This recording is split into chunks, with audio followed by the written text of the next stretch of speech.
ஒரு சின்ன கேள்வி. நீங்க லேப்ல இருக்கீங்க. உங்க முன்னாடி 2 டெஸ்ட் டியூப்ஸ் இருக்கு. ரெண்டுலயும் பார்க்க ஒரே மாதிரி கிளியரான லிக்விட் இருக்கு. ரெண்டுலயும் ஒரே கெமிக்கல் ஆட் பண்றீங்க. ஓகே. ஒரு டெஸ்ட் டியூப்ல ரியாக்ஷன் செகண்ட்ஸ்ல முடிஞ்சிடுது. இன்னொரு டெஸ்ட் டியூப்ல ரியாக்ஷன் ரொம்ப ஸ்லோவா நடக்குது. வேற ப்ராடக்ட்ஸ் கூட வருது. ஆனா 2 ஸ்டார்டிங் கெமிக்கலும் பார்க்க ஆல்மோஸ்ட் ஒரே மாதிரி தான் இருந்துச்சு. இது எப்படி பாசிபிள்? கரெக்ட். இந்த கேள்வி ஆர்கானிக் கெமிஸ்ட்ரியோட ஹார்ட்ல இருக்கிற ஒரு விஷயத்துக்கு நம்மள கொண்டு போகுது. அப்படியா? ஆமா. நம்ம இன்னைக்கு யூனிட் 6 ஹாலோ ஆல்கேன்ஸ் அண்ட் ஹாலோ அரீன்ஸ்ல இருந்து ஒரு அடிப்படையான ஆனா ரொம்ப பவர்ஃபுல்லான கான்செப்ட பார்க்க போறோம். கிளாசிஃபிகேஷன். ஓகே, கிளாசிஃபிகேஷன்னா வெறும் பேர் வைக்கிறது தானே நினைச்சேன். ஆனா நீங்க சொல்றத பார்த்தா இதுக்குள்ள பெரிய விஷயம் இருக்கு போல. நம்ம லிஸ்னருக்கு இது எதுக்கு முக்கியம்? பிகாஸ் இந்த கிளாசிஃபிகேஷனை புரிஞ்சுக்கிட்டா நீங்க ஒரு கெமிக்கலோட ஃபியூச்சரை ப்ரெடிக்ட் பண்ண முடியும். ப்ரெடிக்ட் பண்ண முடியுமா? ஆமா. இது வெறும் பேர் வைக்கிற சிஸ்டம் இல்ல. இது ஒரு ப்ரெடிக்டிவ் என்ஜின். ஒரு compound primary 1 degree, secondary 2 degree, இல்ல டெர்ஷரி 3 டிகிரின்னு தெரிஞ்ச உடனே அது எப்படி ரியாக்ட் ஆகும், என்ன ரியாக்ஷன் பாத்வேவ் எடுக்கும்னு நீங்களே சொல்லிடலாம். எக்ஸாம்ஸ்ல இது ஒரு சூப்பர் பவர் மாதிரி. Super power. ஓகே, ஐ அம் ஹுக்ட். அப்போ அந்த கிளாசிஃபிகேஷனா என்னன்னு சிம்பிளா சொல்லுங்க. ரொம்ப simple. At the simplest level, ஒரு ஹாலோ ஆல்கேன்ல அந்த ஹாலஜன் ஆட்டம், குளோரின், புரோமின் மாதிரி அட்டாச் ஆகியிருக்கிற கார்பன் ஆட்டம்க்கு எத்தனை கார்பன் நேபர்ஸ் இருக்கும்னு கவுண்ட் பண்றது தான் கிளாசிஃபிகேஷன். ஜஸ்ட் கவுண்ட் பண்றது தானா? ஆமா. அந்த கார்பனோட ஸ்கெலட்டன் டைப்பை வச்சு நம்ம அதை பிரைமரி, செகண்டரி அல்லது டெர்ஷரின்னு பிரிக்கிறோம். ஓகே, கவுண்ட் பண்றதுன்னா எப்படி? ஒரு பிக்சர் மாதிரி சொல்ல முடியுமா? கண்டிப்பா. இமேஜின் ஒரு ஹைட்ரோ கார்பன் செயின் இருக்கு. அதுல ஒரு ஹைட்ரஜனை எடுத்துட்டு அந்த இடத்துல ஒரு ஹாலஜனை ஃபிக்ஸ் பண்றீங்க. ஓகே. இப்போ அந்த ஹாலஜன் அட்டாச் ஆன கார்பனை மட்டும் ஃபோக்கஸ் பண்ணுங்க. அந்த கார்பனுக்கு வெறும் ஒரே ஒரு கார்பன் நேபர் இருந்தா அது primary 1 degree. Okay, 1 neighbour primary. 2 carbon neighbours இருந்தா அது secondary 2 degree. Right. 3 carbon neighbours இருந்தா அது டெர்ஷரி 3 டிகிரி. அவ்வளவுதான். It's just simple counting. I see. So, 1 neighbor means primary, 3 neighbors means tertiary. ஆனா just count பண்றத வச்சு எப்படி ரியாக்ஷனை ப்ரெடிக்ட் பண்ண முடியும்? What's really happening at the molecular level? நல்ல கேள்வி. What's really happeningனு பார்த்தா, இந்த கிளாசிஃபிகேஷன் அந்த கார்பனுக்கு சுத்தி எவ்ளோ கிரவுட் இல்ல நெருக்கடி இருக்குன்னு சொல்றது. கிரவுட். ஆமா. இந்த கிரவுட் தான் அந்த CX பாண்ட் எவ்ளோ ஈஸியா பிரேக் ஆகும், அப்புறம் வெளியிருந்து வர ஒரு நியூக்ளியோஃபைல் அந்த கார்பனை எவ்ளோ வேகமா அட்டாக் பண்ண முடியும்னு டிசைட் பண்ணுது. கிரவுட் அதிகமா இருந்தா அட்டாக் பண்றது கஷ்டம். ஓகே, நியூக்ளியோஃபைல் அந்த அட்டாக்கிங் ஏஜென்ட். நீங்க SN1, SN2ன்னு சொன்னீங்களே, அது ஜஸ்ட் ஒரு தடவை ரீஃப்ரெஷ் பண்ண முடியுமா? அந்த 1 and 2க்கு என்ன மீனிங்? ஷோர். ரெண்டுலையும் S for substitution, N for nucleophilic. அந்த நம்பர் தான் முக்கியம்.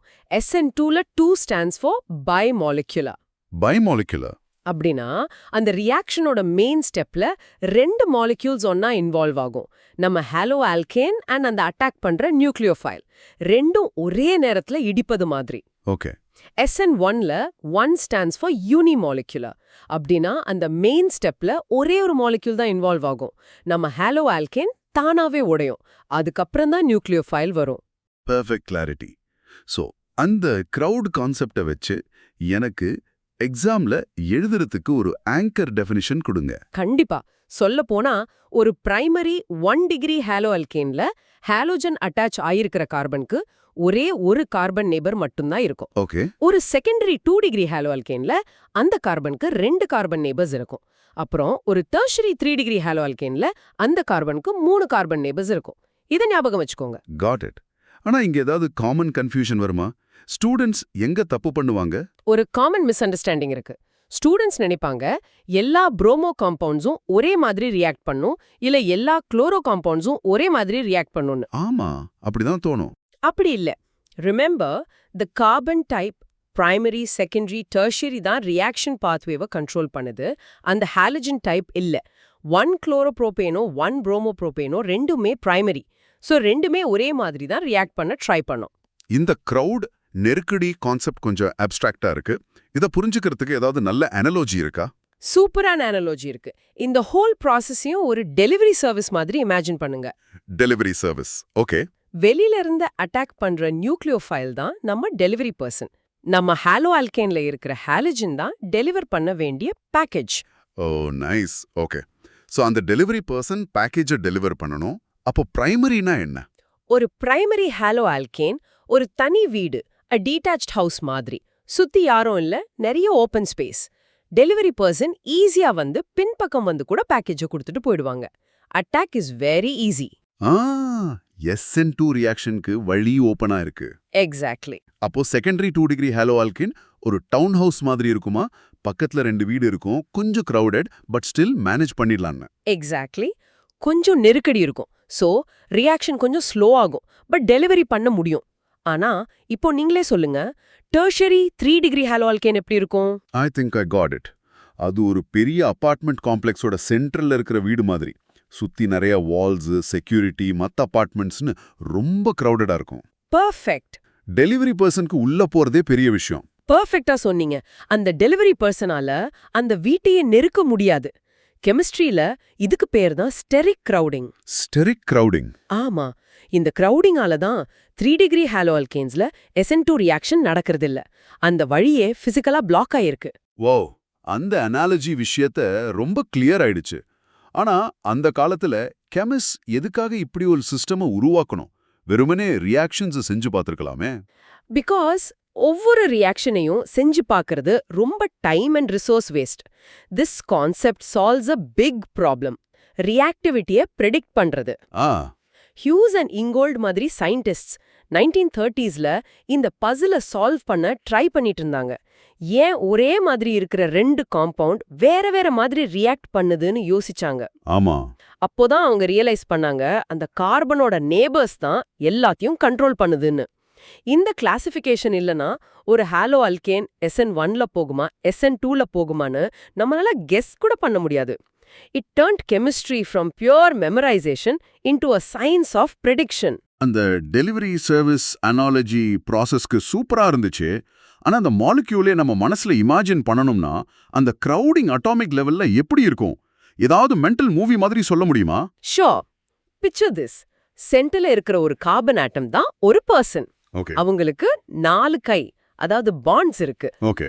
ஒரு 1 டிகிரி கார்பன்னா அந்த பர்சன் ஒரு பெஞ்சோட கார்னர்ல உட்கார்ந்திருக்காங்க. ஒரு கை ஹாலஜனை பிடிச்சிருக்கு, இன்னொரு கை ஒரு கார்பன் குரூப்பை பிடிச்சிருக்கு. மத்த 2 கையிலயும் சின்ன ஹைட்ரோஜன் ஆட்டம்ஸ்.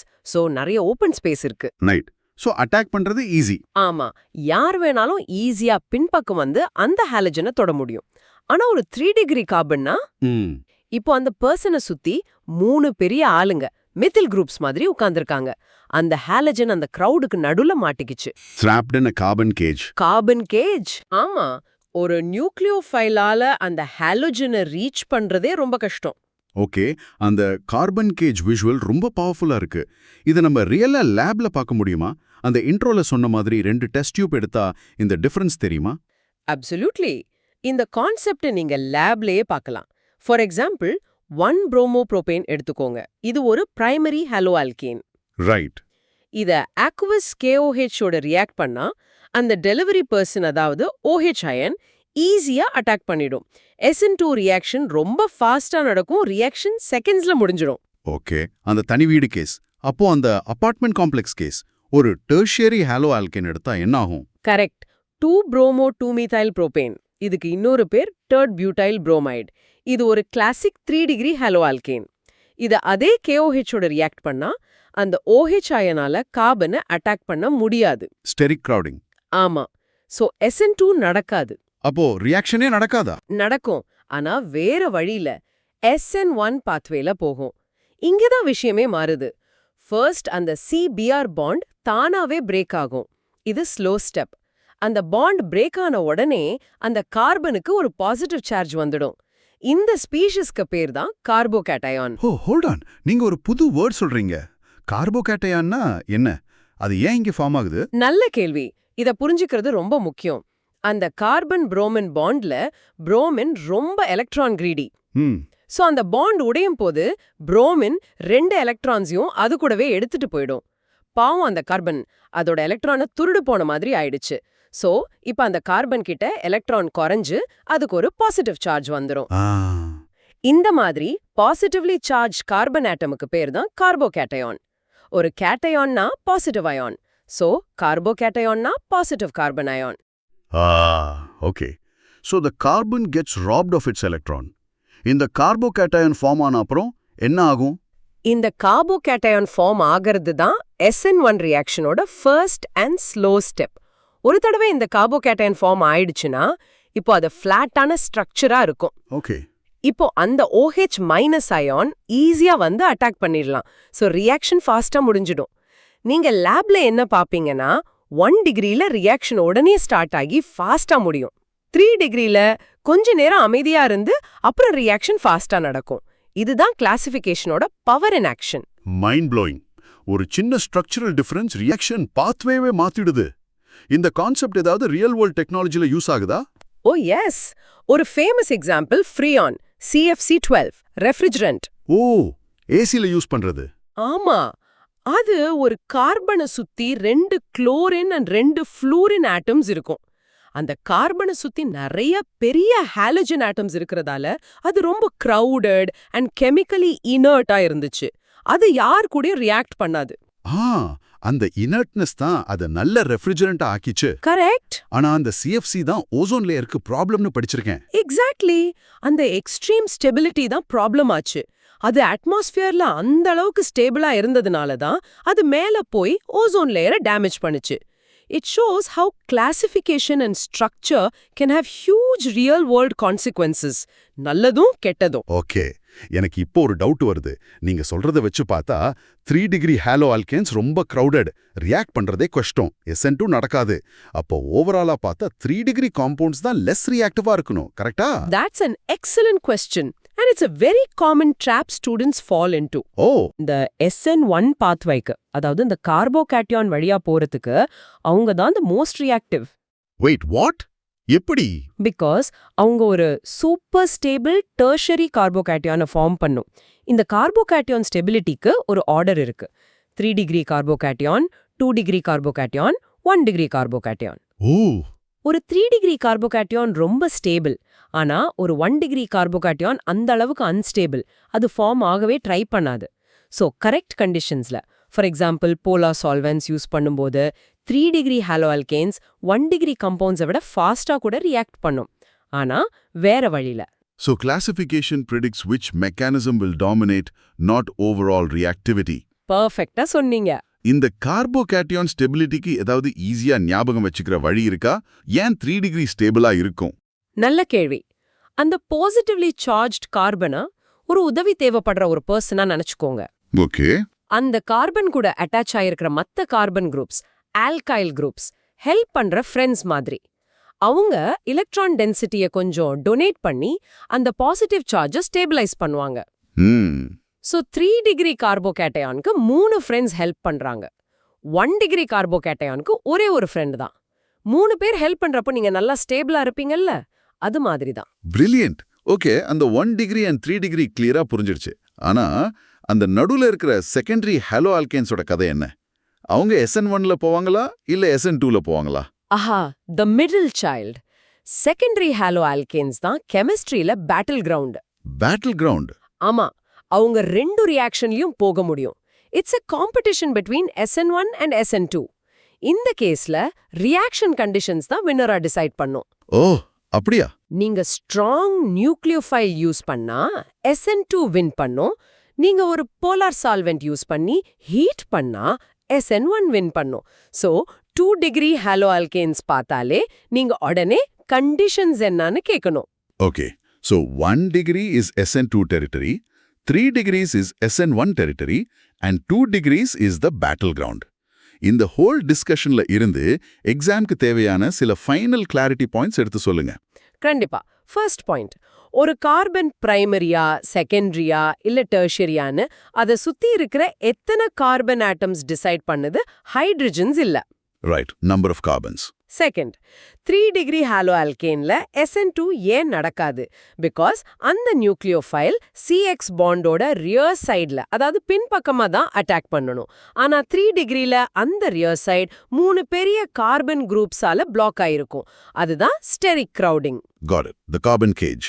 தேர்ட், கிளாசிஃபிகேஷன் அந்த கார்பன் ஸ்கெலட்டனை பொறுத்தது, ஹாலஜனை பொறுத்ததில்ல. 1 குளோரோப்ரோபேனும் 1 புரோமோப்ரோபேனும் ரெண்டுமே பிரைமரி தான். And finally, the most important rule, என்ன அது? கார்போகேட்டையான் ஸ்டெபிலிட்டி ஆர்டரை மறக்காதீங்க. 3 டிகிரி 2 டிகிரி 1 டிகிரி இதுதான் SN1 ரியாக்ஷனோட டிரைவிங் ஃபோர்ஸ். எக்ஸலண்ட். இது எல்லாத்தையும் வச்சு பார்த்தா எனக்கே ஆர்கானிக் கெமிஸ்ட்ரி எப்படி ஒர்க் ஆகுதுன்னு ஒரு ஆஹா மூமெண்ட் வந்த மாதிரி இருக்கு. That's the goal. ஒரு simple idea, but it unlocks so much. Okay, so let's summarise. இன்னைக்கு நம்ம பார்த்த இந்த அனாலிசிஸ்ல இருந்து கீ டேக்அவேஸ் லிஸ்னருக்கு என்ன? Number 1, core idea. Haloalkane classification 1 degree, 2 degree, 3 degree. அந்த ஹாலஜன் இருக்கிற கார்பனுக்கு எத்தனை கார்பன் நேபர்ஸ் இருக்குன்னு கவுண்ட் பண்றது தான். Simple as that. Number 2, key analogy. அந்த டெலிவரி சர்வீஸ் அனாலஜியை ஞாபகம் வச்சுக்கோங்க. 1 டிகிரி ஒரு தனி வீடு, SN2க்கு ஈஸி ஆக்சஸ். 3 டிகிரி ஒரு crowded அபார்ட்மெண்ட், SN2க்கு access blocked. Number 3, powerful example. லேப்ல 1 bromopropane வேகமா SN2 ரியாக்ஷன்ல போகும். ஆனா டர்ட்டபியூட்டைல் புரோமைடு ஸ்லோவா ஸ்டார்ட் பண்ணி ஒரு ஸ்டேபிள் கார்போகேட்டையான் ஃபார்ம் பண்ணி SN1ல போகும். Structure dictates the reaction path. And finally number 4, the எக்ஸாம்க்கு ரொம்ப முக்கியமான point. The golden rule. 1 degree haloalkanes strongly favor SN2. 3 degree haloalkanes strongly favor SN1 because அவங்க ஒரு stable tertiary carbocation form பண்ணும். This is the single most powerful predictive tool you have for haloalkane reactions. So ஒரு சின்ன விஷயம், ஒரு carbon ஆட்டமோட நேபர்ஸோட identity and கேரக்டரையே மாத்திடுதுன்னு பார்த்தோம். இந்த local environment ஒரு விஷயத்தோட ரியாக்டிவிட்டியை கண்ட்ரோல் பண்ற ஐடியா ஆர்கானிக் கெமிஸ்ட்ரியில மட்டும் இல்ல, பல இடங்கள்ல வரும். வெற்றிக்கு வெளியே நம்ம ரியல் லைஃப்ல ஒரு பொருள் அல்லது ஒரு மனுஷனோட இம்மீடியட் சரௌண்டிங்ஸ், அவங்க ஃப்ரெண்ட்ஸ், அவங்க இருக்கிற இடம், அவங்க எப்படி ரியாக்ட் பண்ணுவாங்க, எப்படி நடந்துப்பாங்கன்னு கம்ப்ளீட்டா டிசைட் பண்ற மாதிரி சிச்சுவேஷன்ஸ் என்னென்னலாம் இருக்கு. Think about it.